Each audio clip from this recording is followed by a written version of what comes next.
Welcome back in, everyone, to the 2022-2023 season of Lucky Bets. First episode of the season here. Got Dylan Corbett back. It's been a little bit, but how you doing, buddy? Good to be back, Ricky. The 7-month layoff since the Super Bowl. We, as most sports fans, we get, the summer's very slow. So we're eager. NFL is back. You could kind of feel the collective buzz on social media. People are ready for Thursday. We got a great matchup and hopefully a great week one overall. Heck yeah. I mean, I think the last time we talked was some of the free agency stuff going on in the summer, but yeah, it's been a little bit, and definitely glad to get back into it. And the season is starting on Thursday, like you said. I'm getting antsy. Just finished my last fantasy draft last night. Got 3 leagues going on. Okay. One of them's for an actual trophy this year, so nice. Gotta make sure to bring that one home. But yeah, it's gonna be a fun season. All righty, so as we do here on Lucky Bets, Mr. Dylan Corbett is the betting expert that we turn to for this advice.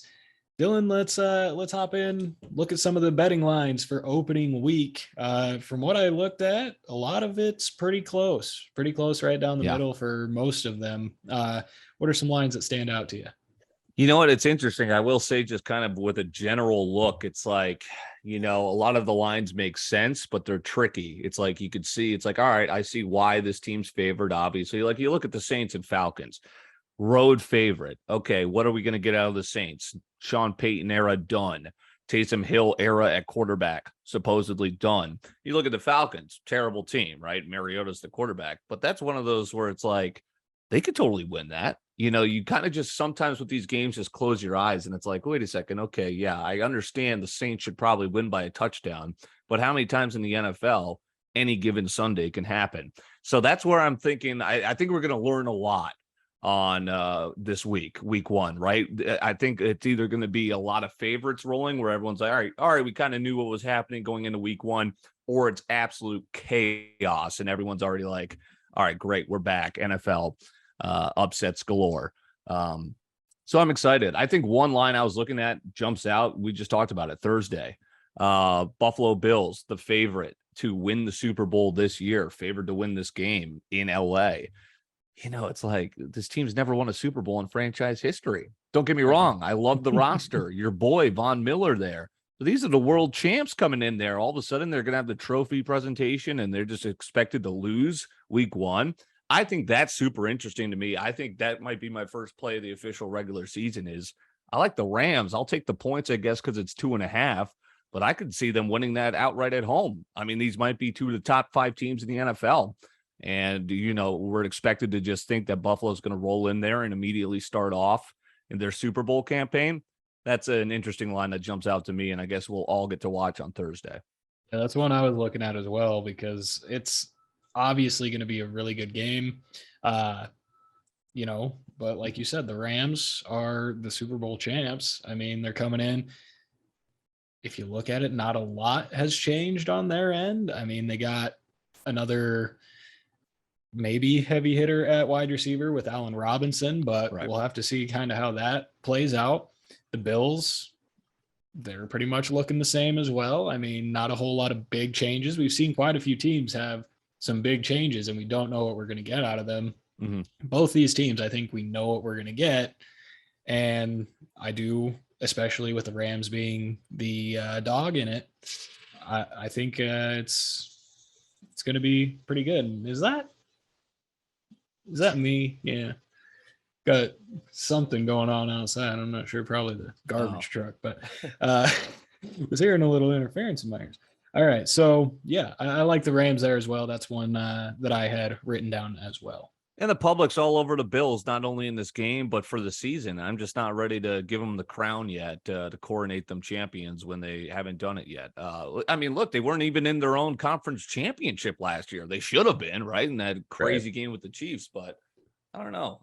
That might be my first trap game of the week, but I guess we'll all get a good look on Thursday. Primetime, that's the best part of it. Heck yeah. Yep. And another line I was looking at, just because I'm unsure of where the team sits with no Devontae Adams. I kind of don't mind trying to take Minnesota in that game. You know, we don't know what we're going to get out of the Packers offense. Obviously, Aaron Rodgers is a great quarterback, can make stars out of whoever he's got. But who's going to be the guy? Who's going to, you know, be that main target guy that Devontae Adams was? Are we going to see the ball spread out more now that he doesn't have a dominant guy like Devontae and the backfield? More than likely is going to be a 50-50 split. So what's that look like now with AJ Dillon getting more opportunities? And I just don't know. I don't know where that offense is. Minnesota, hell of a season last year. I mean, the record doesn't show it, but when you have 14 games decided by one score, I don't know. I like it. Well, their roster should play, but something in the water here eludes any winning regardless of franchise, regardless of sport here in Minnesota. That's why the Twins lost their lead. That's why the Timberwolves had one of the worst collapses in playoff history in their series. And the Vikings, as you said, yeah, you know, it's like, hey, close games, you got to find a way to win them. Now, I will say a lot of those issues were probably Mike Zimmer related. He's gone. Usher in the new era. Everyone and their mother here thinks they're Super Bowl champs. Colin Cowherd thinks they're Super Bowl champs. Michael Irvin says Kirk Cousins is the MVP. That's when I start flocking away. You know, like I there's too many interesting characters here liking the Vikings, and I know this franchise just loves to find a way to lose. But you brought up some great points. They finally draft a receiver for him, the North Dakota State product, right? I'm hearing weird, like he's not going to even be a part of the offense. It feels like Rodgers is coming out talking about how he's leaning on veterans. So look for Randall Cobb and Sammy Watkins. And it's like, okay, yeah, Rodgers can make that happen. But again, it's like the Vikings roster should be able to take that at home. Now, again, it's tough betting against the two-time back-to-back MVP. It's tough for me to ever put money on the Minnesota Vikings.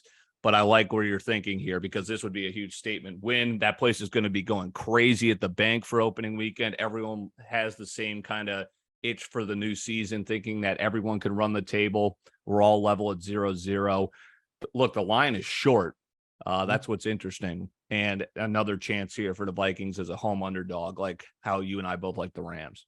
Yeah, and can't forget about Robert Tonyan. Not sure about his health for week one, but he's kind of who I'm thinking is going to be that main target guy.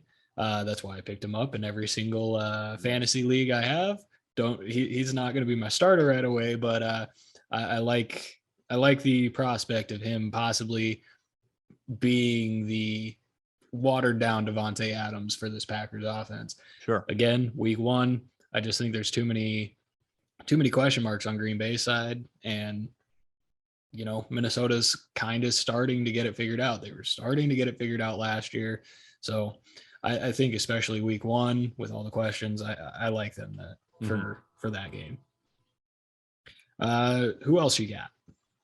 Yeah, the only other game I'm kind of keying in on is because again, these lines are super interesting to me. It's you know, again, I'm kind of just feeling it out. I like kind of seeing that sample size because now the preseason is more for us fantasy players, right? Where we find these stashes, we find the handcuffs that may help us out with the top guys get injured. We don't really learn too much about our teams anymore because no one plays their stars.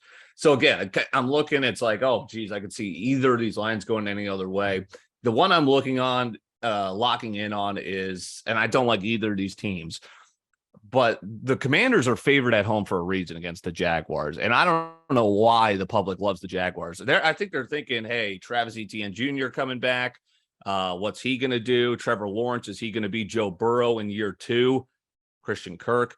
I don't know. You know, right. That's asking a lot for a loser franchise. And flat out, Trevor Lawrence just didn't look good. Now, granted, that was on a terrible team and as a rookie, but you know, major question marks there. We know Carson Wentz, what he is, average, but average still beats out whatever the hell Jacksonville's putting out there. And again, Jacksonville, one of those teams that really revamped in the offseason, so we'll have to get a look. But I think it's the public kind of blind squirrel syndrome saying, hey, they spent all this money. They have to be better than Ron Rivera and the Commanders. Not so fast. That's a solid defense. That's a well-coached team, and they've got a veteran quarterback. So public on the Jaguars, I think I'm going to take the Commanders. If not, with the points, because I believe it's -2.5, get a field goal victory. But I'm also looking at them in Survivor because no one's kind of, that could be a chance. Commanders aren't going to have much value down the line.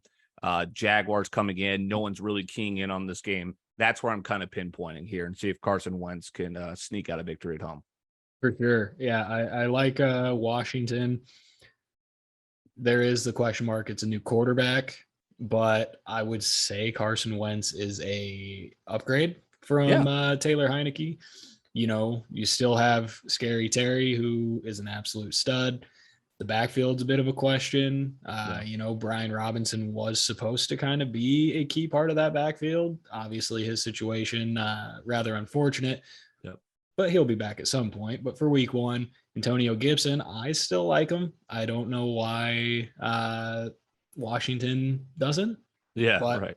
I mean, I think he's a stud. And again, with the Jacksonville offense, it's just a lot of question marks. They spend all that money. How are the pieces going to fall? Yep. And, for people to think that Trevor Lawrence is going to have a Joe Burrow second year when he doesn't have those weapons, he doesn't have anybody near that caliber. And Joe Burrow, even in his first year, had success. Mm-hmm. I'm pretty sure Trevor Lawrence threw more interceptions than he did touchdowns last year. That's not a good stat. And that's not, only way to go is up, but week one against, like you said, a really solid defense as well. I don't like that. The last one I was looking at was Arizona against Kansas City. Kansas City is the favorite from what I saw. And the favorite by almost a touchdown. Yep. Which, I know DeAndre Hopkins is suspended, but it's not like you don't have somebody pretty good behind him with Marquise Brown. You just brought him in. He's a stud. I don't know how the Chiefs offense is going to look. Obviously you still have Travis Kelce, but who's that deep threat when you lose Tyreek Hill? They've got plenty of guys that could be that, but we haven't seen this offense without Tyreek Hill, and being that Hill was such a giant part of the offense, got to see how that's going to go. So Arizona, another solid defense. If you're going to play in the NFC West, you got to have a solid defense. And I think they have more firepower offensively. And I don't know if you, actually, it came out just about a half an hour ago, but my AFC West predictions, I went ahead and threw out a crazy thought. I think the Chiefs are going to finish last in the AFC West. I think they still have a winning record, but I think they finish last, sitting at 9-8. So I don't think it's going to be a great year. We've seen Kansas City kind of crumbling from within itself with a shoddy defense, a shoddy offensive line. Patrick Mahomes can only do so much. Did they do enough around him to kind of make the team better instead of continuing to regress? So I like Arizona in that game. I like that bold prediction too, because it's like, it's so hard to, and this is why I think the Bengals might fall off a little bit this year, because it's so hard to replicate the Patriots where you can win year in, year out, even though you're at the back of the draft. And that hurt the Chiefs. I look at the Clyde Edwards-Helaire draft pick right after they won, and it's like, has he really stepped up? They're almost leaning on kind of these scat back veterans coming in who might be stealing his carries if he can't get the job done again this year. It's kind of a do or die year for him, especially at that position. This line opened up Chiefs -3. Public love the Chiefs. So this line, as you said, is now -6, which is a touchdown. And again, it's like, close your eyes. It's like, okay, the Chiefs could totally either blow them out, or this could be a Cardinals outright win at home. Why is this line moving so much? I think you take what the public's giving you in terms of a gift and play the points there, because you could totally see this one go to OT, maybe a Chiefs field goal victory, boom, you still cash your Cardinals tickets. I think this is a case of way too much, little bit of line movement. Who's that deep threat? Juju's going to be doing TikToks on the sideline with Jackson Mahomes. Travis Kelce's probably going to be double teamed until they could prove that guys like Byron Pringle and company, can actually step up and do it. Offensive line is going to have Mahomes running for his life. Which running back's going to step up? Defense somehow keeps getting weaker. I like that. That's certainly a good play. Cardinals kind of a prove it year as well, as people are starting to question Kyler Murray's antics this season with his contract, his offseason, I should say, and Cliff Kingsbury in general after they missed the playoffs. So 2 stacked divisions there, the West and the NFC and the AFC. Yeah. And I think the kind of going back to the Chiefs being last, I think the AFC West is going to be the absolute toughest division. And all of those games are going to be game of the year candidates. I think we're going to have a lot of games where it's just a lot of shootout, and I'm kind of excited for it. You got the Raiders with that old school Fresno State connection now with one of the best receivers in the league. You got Russell Wilson going into Denver with a ton of young weapons.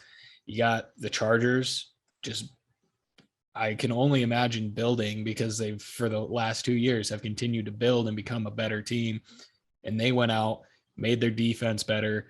So it's going to be a fun division to watch. I do think Chargers win the division. I think Broncos come in second, but I think the Raiders also make the playoffs. I think the Chargers, the Broncos, and the Raiders, all 3 of them go to the playoffs this year, with Kansas City missing out. It. So that's the bold prediction, but we'll see. Here's my just to wrap up the Lions. It's my oh crap game of the week.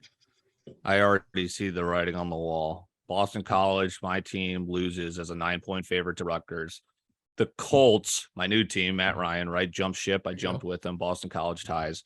The Colts are the most popular survivor pool pick this week against the Texans. I'm telling you right now, they are going to lose outright. They are going to lose as 7-point favorites. I'm going to just continue to cry all week. I'm depressed. I'm still depressed. They lost on Saturday because I know I'm cursed from winning a championship, not unlike the Bills. But yeah, keep an eye out for the Texans. Just, Colts walking in there, new quarterback. Hey, the division's a cakewalk. And then I could totally see Davis Mills just tearing them apart. Matt Ryan getting sacked, throwing a couple of picks. I'm already having nightmares.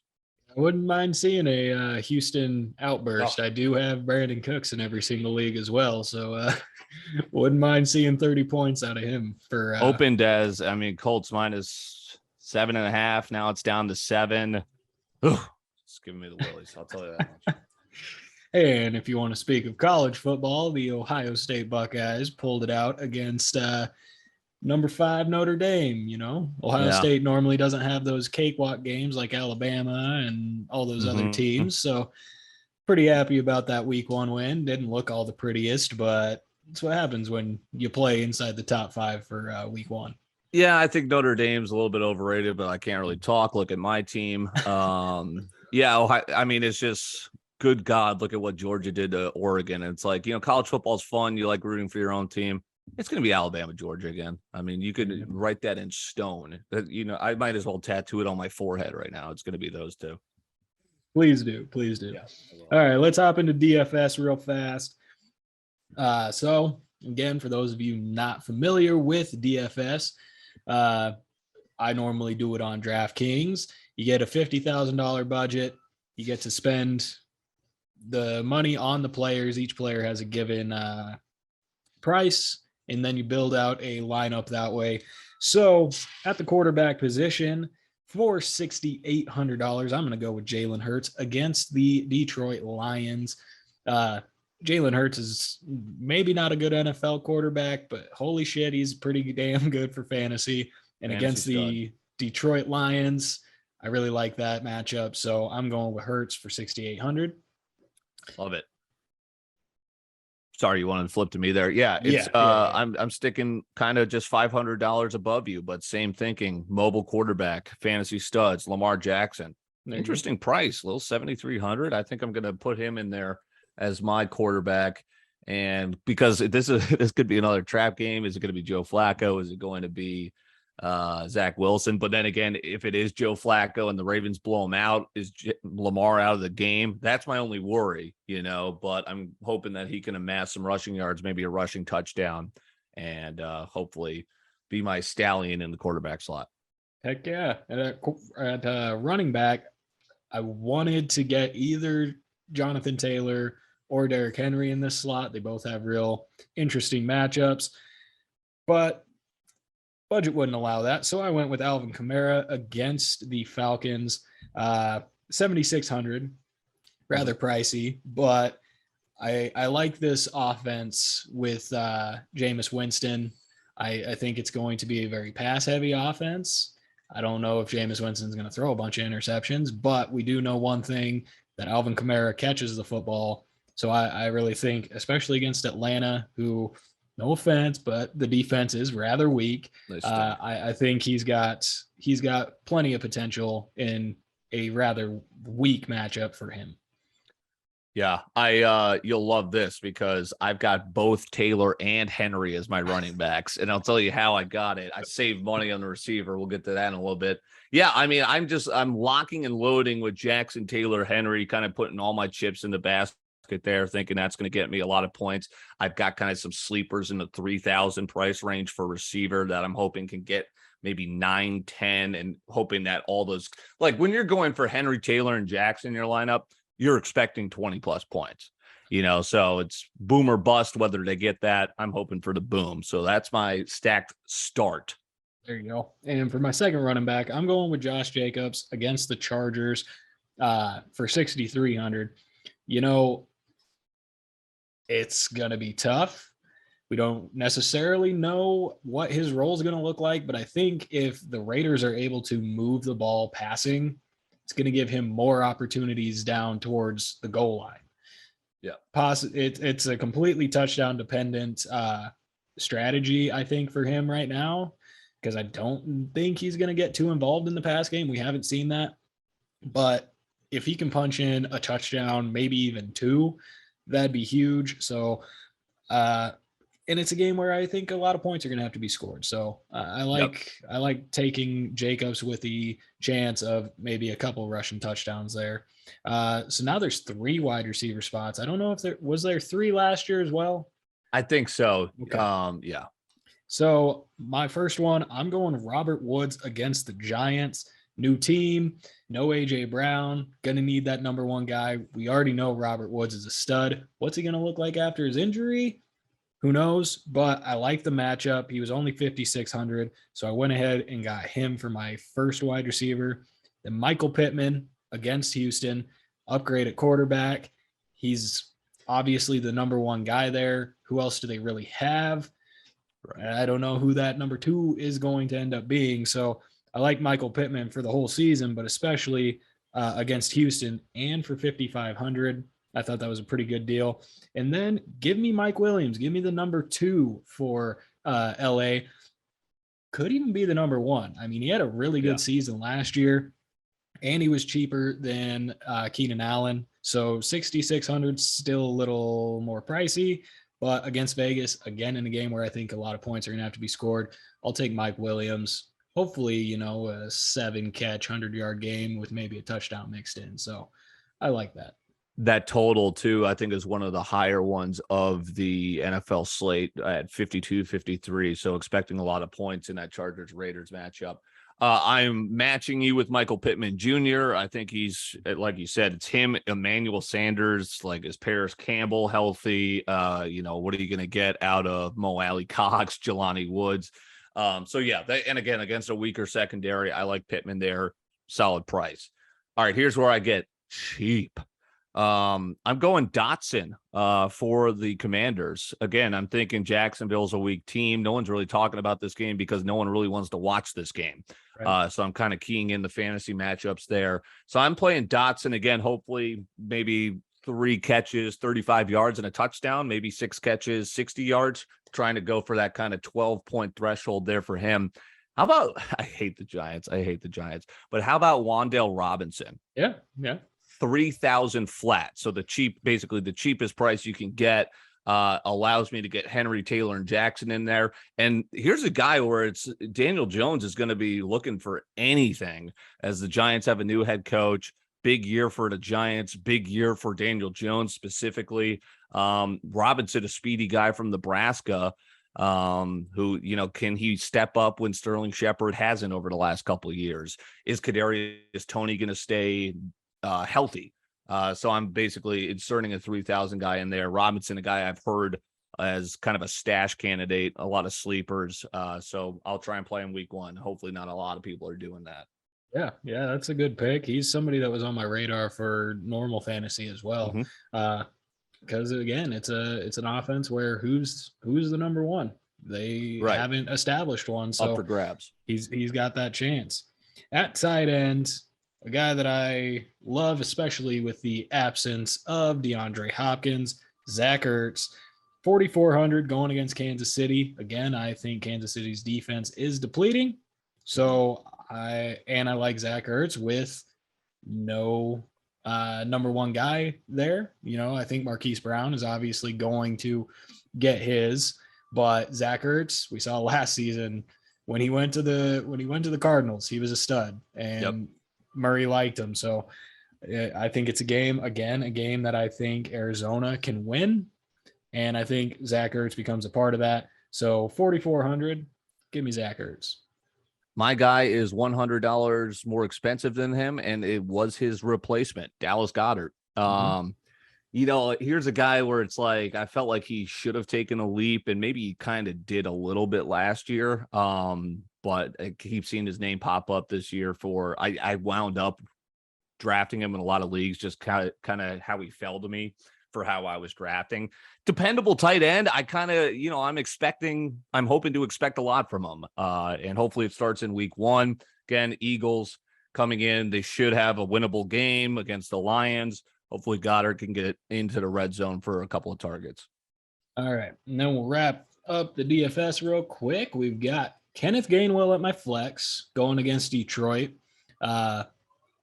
He's not the lead back, but he showed a lot of promise last year. He's only 4,600, and possibly if he can pair with Hurts for a receiving touchdown, that'd give me double the touchdown rate right there. So I'll go ahead and take Kenneth Gainwell at the flex. And then you've touched on this game quite a bit. Give me Washington's defense against Jacksonville for 2,500. Gives me $100 left over as well. So not spending the whole budget, and I think those are solid plays. I got the Commander defense as well. You said it. Lawrence, 17 picks, 13 touchdowns last year. I expect him to throw at least 2 picks and 1 touchdown, this week. Commander's defense, even without Trace Young, who I believe is injured, I still like Deron Payne on that line, and I like Rivera as a defensive coach. I was the first person to tell America that Saquon Barkley wasn't good last year. And now all of a sudden people are like, wait, yeah, he isn't good. Oh, redemption season. All right, it better be redemption season because I'm playing you week 1 in my flex spot, Saquon. Again, weak matchup. He's only 6,100 because he's plummeted his stock. Get me a couple touchdowns, get me a couple receptions, and make me a fantasy million maker in DraftKings. Come on.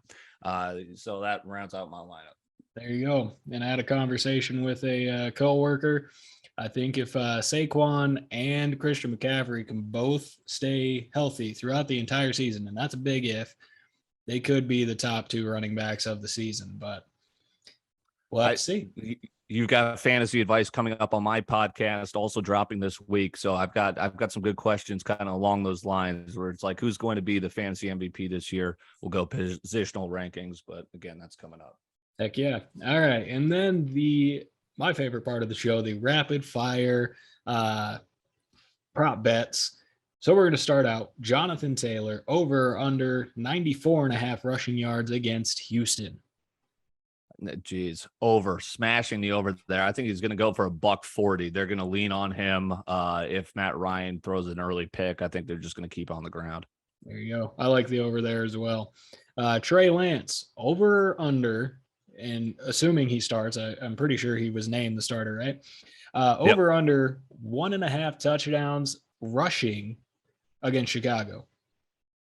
I'm going under. I think Lance is in for a rough go maybe this year, but I think it begins on week 1 because, he didn't really like that Jimmy G got that contract and is staying put. Something's going. I don't trust Shanahan. Bears defense solid as always, year in, year out.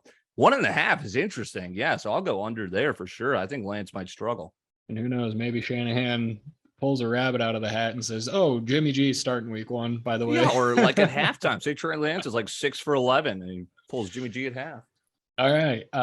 We talked about the absence of DeAndre Hopkins. So Marquise Brown over or under 7.5 receptions against Kansas City. I'm going under. That seems a little bit high for me. I think Ertz is going to get maybe 7 receptions. That might take away from there. Is Rondell Moore going to get, deep and steal a lot of those targets? Brown in a new system. I think 7.5 is a little ambitious for his first game with the new team. I'll go under. There you go. 7.5. The number was 7 and I could just sit on 7. I'd probably sit there, but I got to go under there as well. All right. And who has more, Brady or Prescott passing yards going head to head? Yeah. Who you got? You know what? Bucks. Who won that game last year? Was it the Bucks embarrassing the Cowboys or vice versa? I can't remember, but I'll go Prescott. Brady again, that weird offseason. He's abandoning the team. He comes back looking like my aunt, Jane, with a lot of work done. Yeah, I'll go Prescott. All right. Former LSU teammates now turning into competing wide receivers for the best wide receiver. Chase or Jefferson, more receptions this week? That's a good one. I mean, is Jefferson going to draw Jair Alexander? That might be a tougher matchup. I'll go with Chase. There's something about they got that tandem's cooking with Burrow. Yeah, I like Chase as well. Hoping so. He was my first round pick in one league, so hopefully he racks up those receptions. I love both guys. I mean, you were talking about the 2 running backs. These 2 guys could be the top 2 receivers. Cooper Kupp would like a word, but yeah, those 2 guys are talented. And then we're going to go to Mr. Touchdown King himself last year versus the king at running back, James Conner or Hunter Henry. Who's got more rushing touchdowns this week? James Conner or Derek. Derek Henry, I love too. Tennessee.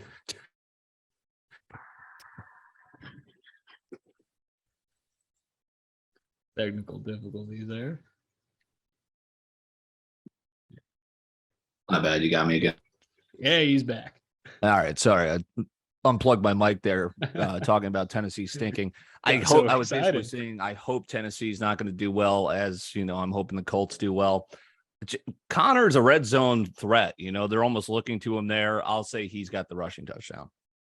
Yeah, I mean, who does Tennessee play? The Colts? Tennessee they've got sorry, I'm looking without my glasses right now. They have got I can't even find it. They probably got a division game against they've got the Giants. So they've got the Giants at home in an afternoon slate game. I'll take not Hunter Henry. Dear Lord, Derrick Henry. I'll take him for rushing touchdowns. I bet he runs for 175 and 3 touchdowns. James Conner probably gets 2. So right. I'll take and they're gonna have to I might switch my answer now that you're thinking, because the Titans are gonna likely be running the clock out, as opposed to Murray's gonna have to be throwing into that game to keep up with the Chiefs. But you know what, for the sake of competition, I'll stick with Connor. I like it. All right. Well, that is it for week 1 of Lucky Bets. Be here hopefully every week, unless scheduling conflicts happen, but it's good to have Dylan back. Good to do these. Probably my favorite show to do all week. So appreciate you being back on. You can catch Dylan Corbet pretty much everywhere at Dylan Corbet or Corbets, right? I mean, you got a bunch of them. Yeah, Corbet's Corner, basically just my name. You can follow me on Twitter at Dylan, DYLAN_Corbett, CORBET, and you can kind of find everything I like to do there. Mainly a sports guy, but I like to branch out into some entertainment and finance too every once in a while. So kind of menu options for content pleasure. And Ricky comes on weekly to talk fantasy football. So looking forward to that dropping this week as well. And again, our kind of weekly schedule. Heck yeah. Well, that is it for this week, guys. Thanks for tuning into the Lucky Bets. Catch us next week, probably same time. And we'll see you next time.